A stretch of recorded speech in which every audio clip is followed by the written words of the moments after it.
90s kids present situation అంటే ఇప్పుడున్న ఏజ్కి వాళ్ళకున్న సెకండ్ బిగ్గెస్ట్ వరీ ఏదైనా ఫంక్షన్కి వెళ్ళాలి అనేసి ఏదైనా బట్టలు తీసి అలా పెట్టుకునేటప్పుడు ఏదో ఒకటి బటను లేకపోతే ఏదో హెమ్మింగో ఏదో చేసుకోవాలనేసి ట్రై చేసేకి ఒక సూది దారం తీసుకొని సూదిలో దారం వేయడానికి ట్రై చేసే కష్టాలు తంటాలు అన్నీ కాదండి.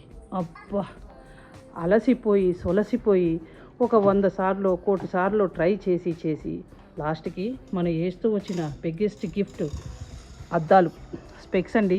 అవి వేసుకొని సూదిలో దారం వేయడానికి దానికి కూడా కష్టమే. అది ఒకసారి 10 సార్లు ట్రై చేసిన తర్వాత ఇలా సక్సెస్ అవుతాం. ఆ హ్యాపీనెస్సే వేరు. మీలో ఎంతమందికి ఇలానే జరుగుతూ ఉంటుంది చెప్పండి. 90s kids can relate. ఏజ్తో వచ్చిన సైట్ అండి అది. నా వీడియోస్ నచ్చితే లైక్, షేర్, సబ్స్క్రైబ్.